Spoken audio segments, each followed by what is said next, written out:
Assalamualaikum warahmatullahi wabarakatuh.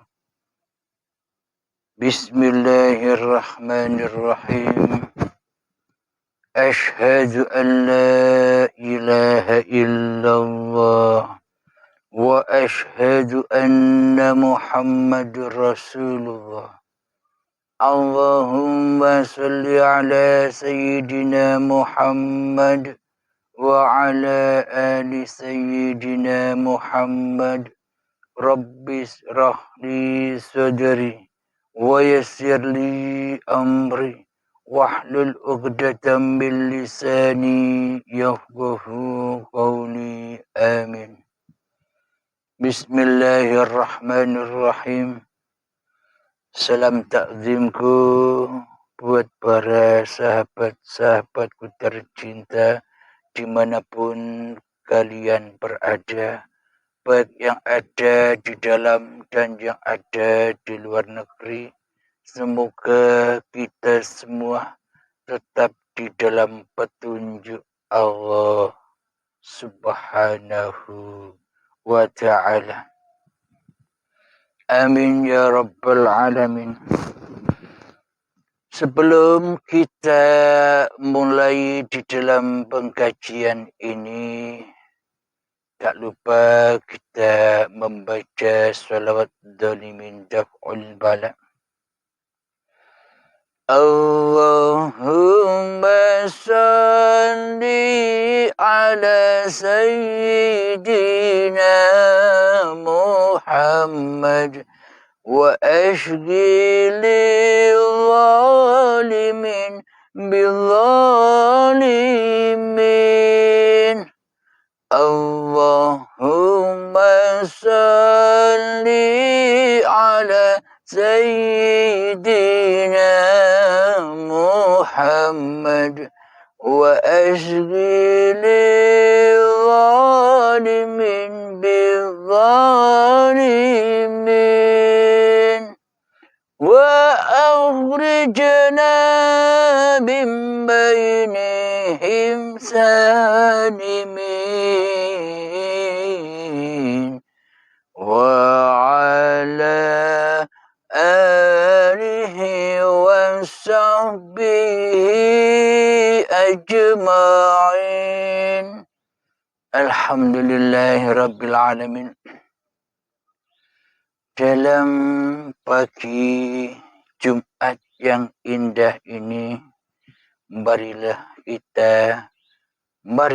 kita bersama-sama mendengarkan pertanyaan dari sahabat kita dari seberang sana. Assalamualaikum warahmatullahi wabarakatuh. Monggo mohon maaf Pak Gus Salim ya. Ini saya yang bernama Muhammad Syam dari Malaysia, asalnya dari Malaysia. Ingin bertanya, ada kemuskilan sedikit ya. Katanya Nabi Muhammad itu waktunya Mi'raj gimana ya? Adakah ruhnya atau berserta dengan jasad? Karena diterangkan dari banyak ulama dan petulis hadis bahwa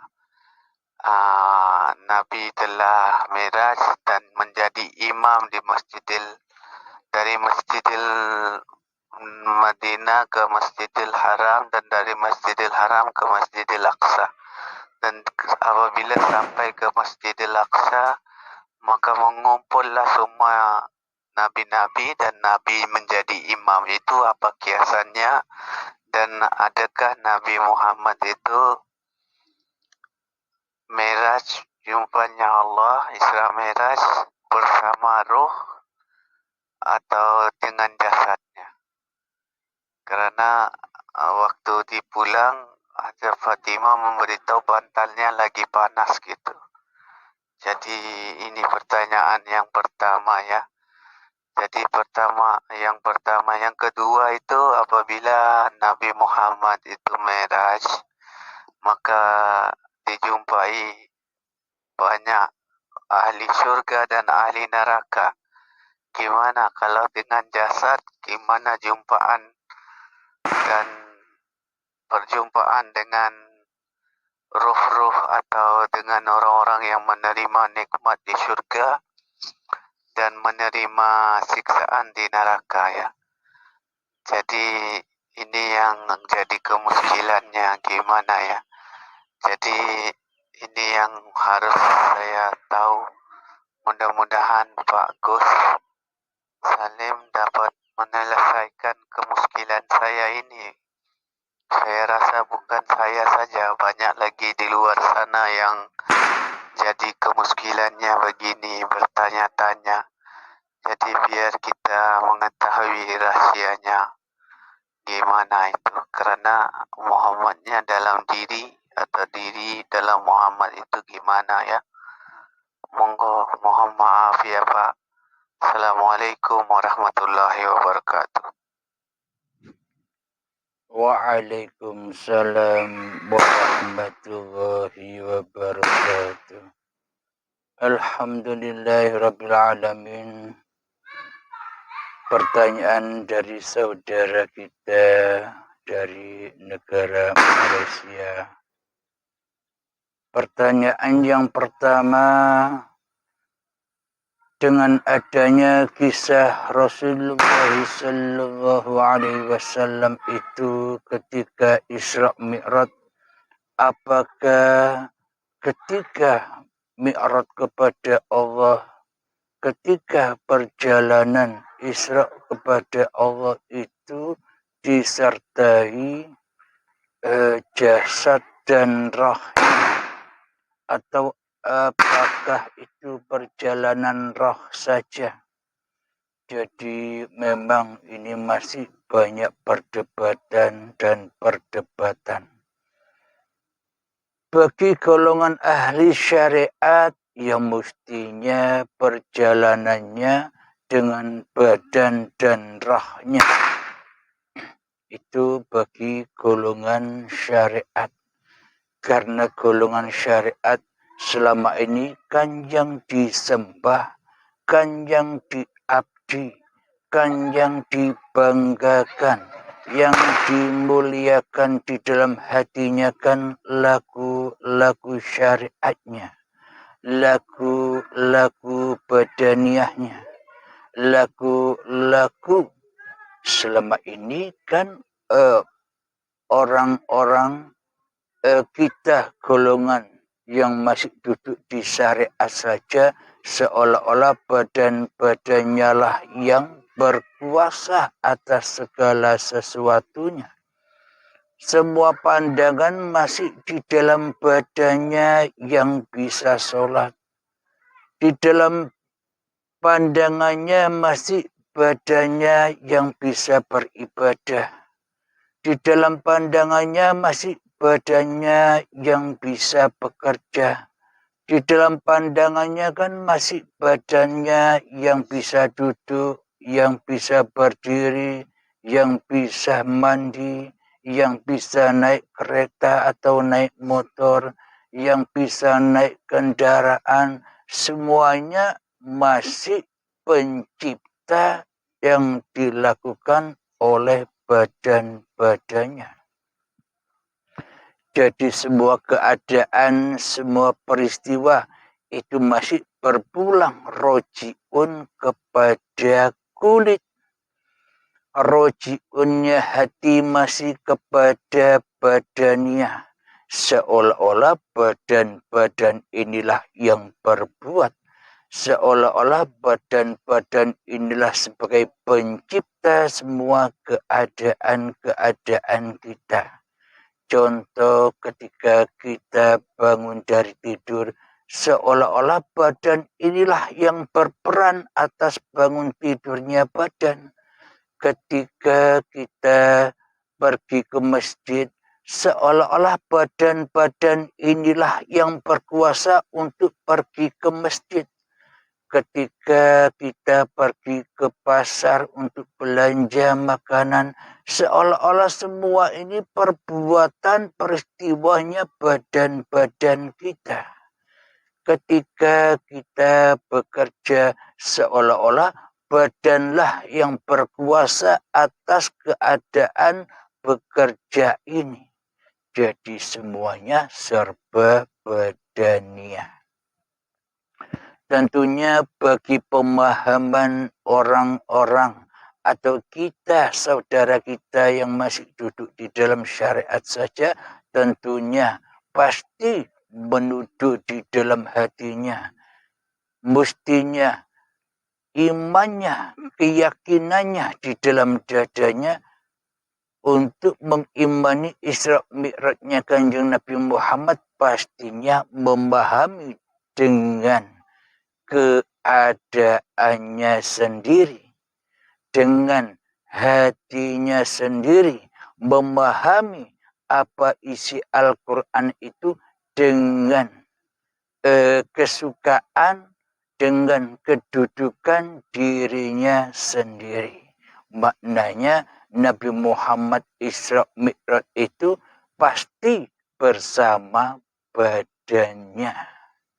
Badannya yang Isra Mi'raj, badannya yang perjalanan dari Masjidil Haram sampai Masjidil Aqsa yang diberkahi, dan di situ bertemu dengan casing para nabi, casing para rasul, casing para malaikat.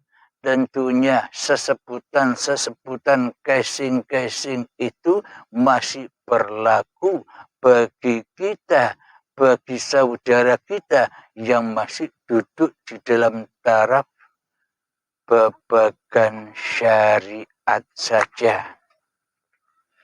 Alhamdulillahirrabbilalamin, karena tidak bisa disalahkan karena pemahaman di dalam dadanya masih tersalipi oleh badan-badannya. Di dalam dadanya masih tersalipi oleh kekuasaan manusianya di hatinya. Maka kita tak bisa menyalahkan pemahaman saudara kita juga.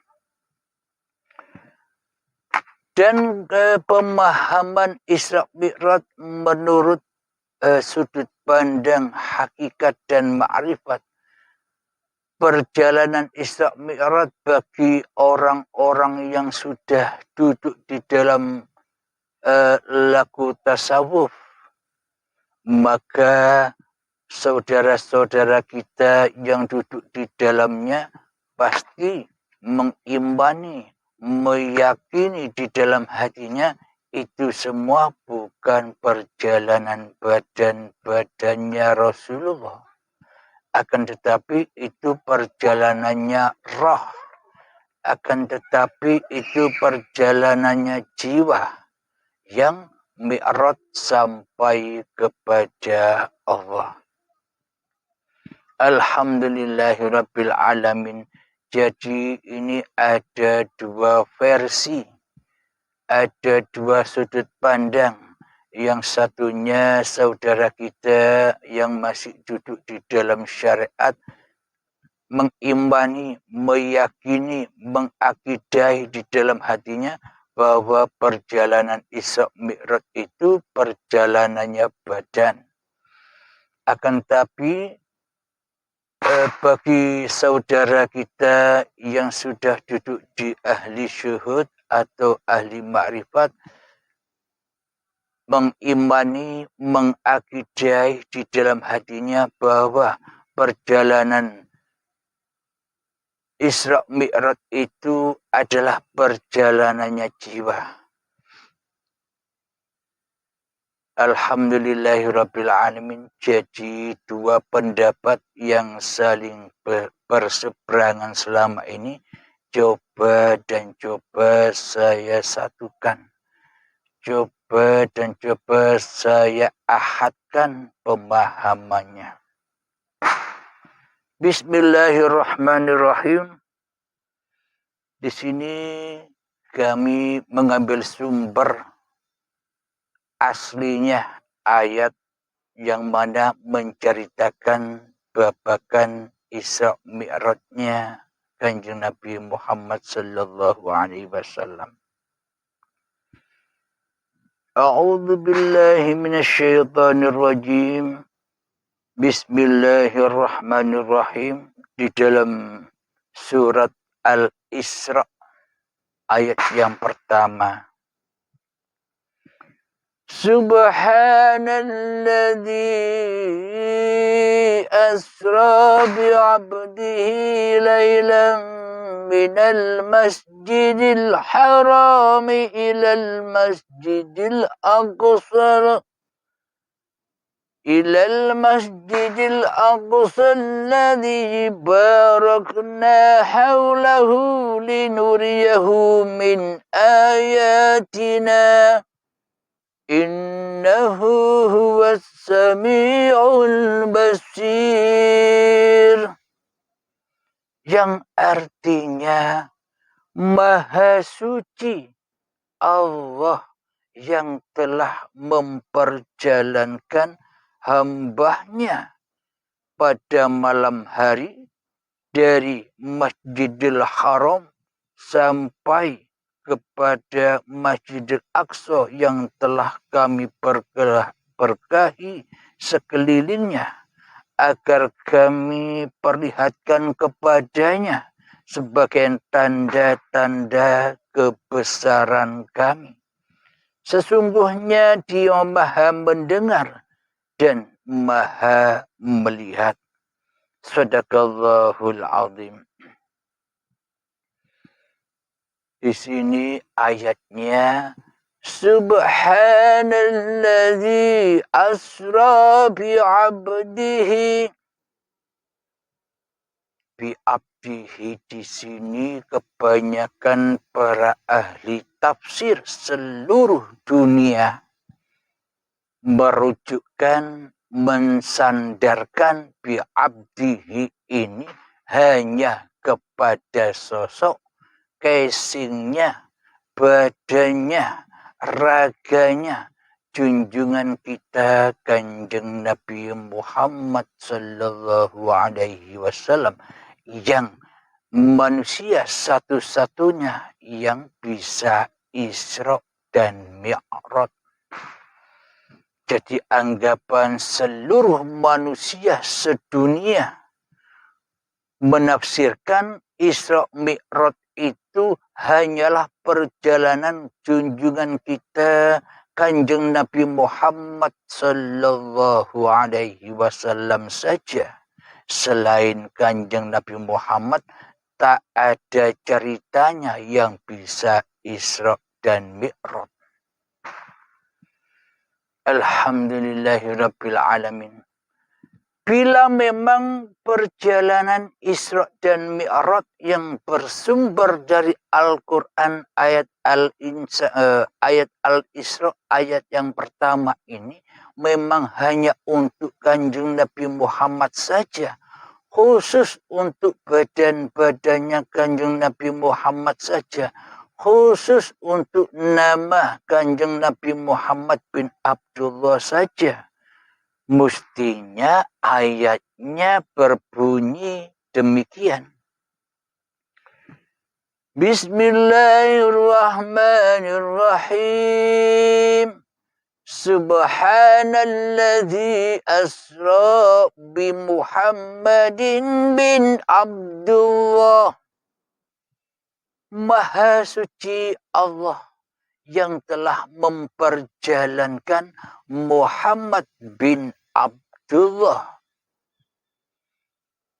ilal masjidil laylan minal masjidil harami ilal masjidil aqsa alladhi barakna hawlahu linuriyahu min ayatina.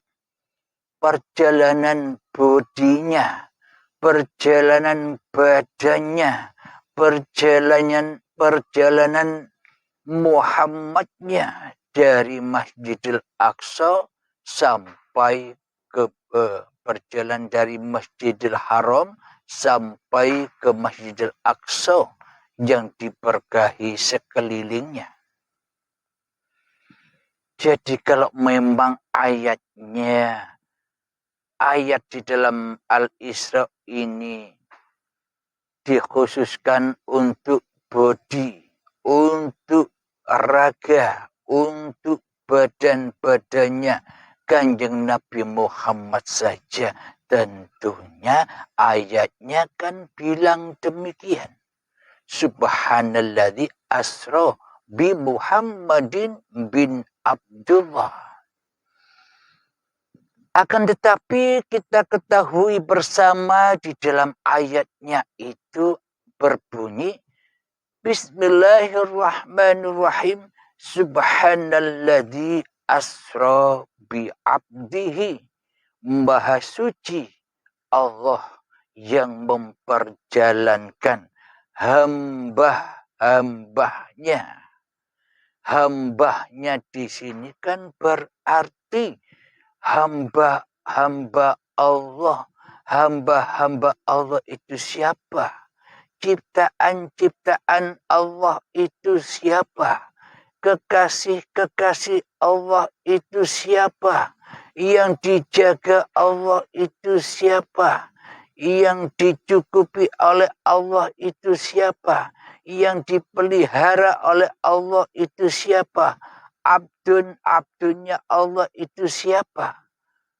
Abdunnya Allah, kekasih Allah, yakni seluruh manusia. Jadi disandarkan kepada budi, raga, badannya Kanjeng Nabi Muhammad karena manusia termulia adalah Kanjeng Nabi Muhammad sallallahu alaihi wasallam. Jadi pemaknaannya di sini disandarkan kepada manusia yang termulia, yakni Kanjeng Nabi Muhammad sallallahu alaihi wasallam. Karena memang peristiwa itu jatuh kepada Kanjeng Nabi Muhammad sallallahu alaihi wasallam. Jadi inilah banyak perdebatan sejak zaman dahulu hingga akhir zaman. Manusia masih memperdebatkan perjalanannya Kanjeng Nabi Muhammad ini, perjalanannya badannya juga atau rohnya saja.